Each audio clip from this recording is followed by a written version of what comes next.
Are you also getting low marks in chemistry? क्या तुम्हें भी रिएक्शंस याद नहीं होती? क्या तुम्हारे साथ भी ऐसा होता है कि कितना ही रिवाइज कर लो केमिस्ट्री के क्वेश्चंस गलत हो जाते हैं? सो ये वीडियो तुम्हारे लिए है। I scored 93 marks in chemistry in NEET 2023 and I scored 165 marks in chemistry in NEET 2024. So let's discuss what I did to improve my marks. My one and only weakness in chemistry was organic chemistry. And मैंने इतनी सारी strategy videos देखी थी but nothing really worked. मैं कितना ही try कर लूँ, कितना ही रिवाइज कर लूँ, मेरी हमेशा रिएक्शंस गलत हो जाती थी। So the first thing I did was to improve my organic chemistry was to rewatch all my lectures of organic chemistry. Her chapter का फिर से मैंने लेक्चर देखा, फिर से मैं नोट्स बनाए।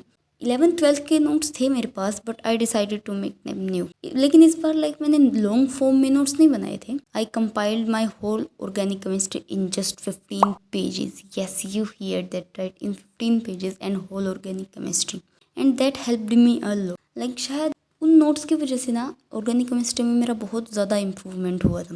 एंड ये प्रॉब्लम थी मुझे कि मुझे रिएक्शंस याद नहीं होते थे। तो मैंने क्या किया, वो जो 15 पेजेस लिए एंड मैं उन्हें डेली पढ़ती। आज एक पेज पढ़ा, अगले दिन वो एक तो पढ़ा, नेक्स्ट एक भी पढ़ा। ऐसे करते करते मैंने 15 के 15 पेजेस पूरे पढ़े। स्टार्टिंग में टाइम लगता था बट धीरे धीरे जैसे ही मैं डेली उसको 3-4 टाइम रीड करती थी, जस्ट रीड करती थी उसको, एंड उससे बहुत अच्छा रिवाइज होता था मेरे वो notes. And in 15 days I had those on my finger tips.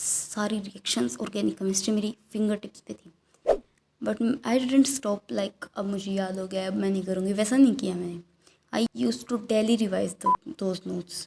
Starting में बहुत टाइम लगता था बट देन 15 मिनट्स में 15 के 15 पेजेस रिवाइज हो जाते थे, ऐसा हो गया था। तो कंसिस्टेंसी बनी रहती थी, तो वो मेरे दिमाग में बैठते गए तो अच्छे से हो गया।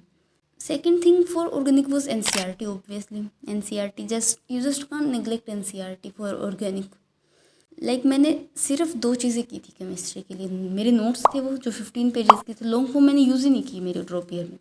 मैंने सिर्फ वो शॉर्ट नोट्स यूज़ किए एंड NCERT पढ़ी। जब भी मुझे एक्स्ट्रा टाइम मिलता था, मैं फ्री हूँ तो मैं वो नोट्स पढ़ लेती थी या तो फिर वो NCERT रीड करने लग जाती थी।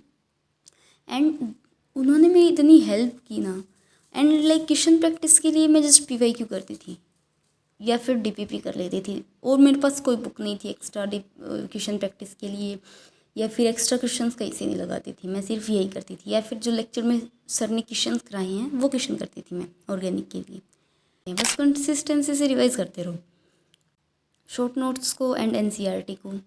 ये 2 ही चीज़ है main, short notes NCERT। Short notes में फॉर्मूला शीट्स आ गई और थोड़े बहुत लास्ट टाइम के लिए तुम लॉन्ग नोट्स को रिवाइज नहीं कर सकते भाई, लॉन्ग नोट्स लेंगे हम। मैंने मेरे शॉर्ट नोट्स 3-4 महीने पहले पढ़ने शुरू किए थे। मैंने लॉन्ग नोट्स पढ़े ही नहीं, मैं शॉर्ट नोट्स को ही पढ़ती थी, रिवाइज करती थी, क्वेश्चन कर लेती थी। टेस्ट की प्रिपरेशन भी मैं वहीं से करती थी कि अगर मैं मॉक टेस्ट दे रही हूँ तो भी मैं वहाँ से करती थी। मॉक टेस्ट में जो भी मिस्टेक्स होती थी वो मैं देख लेती कि हाँ यहाँ ये मिस्टेक हो रही है मेरी, and I have to improve this mistake.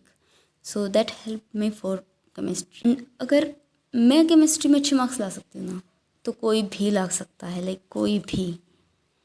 So that's all for today.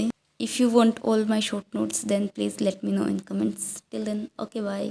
Take care.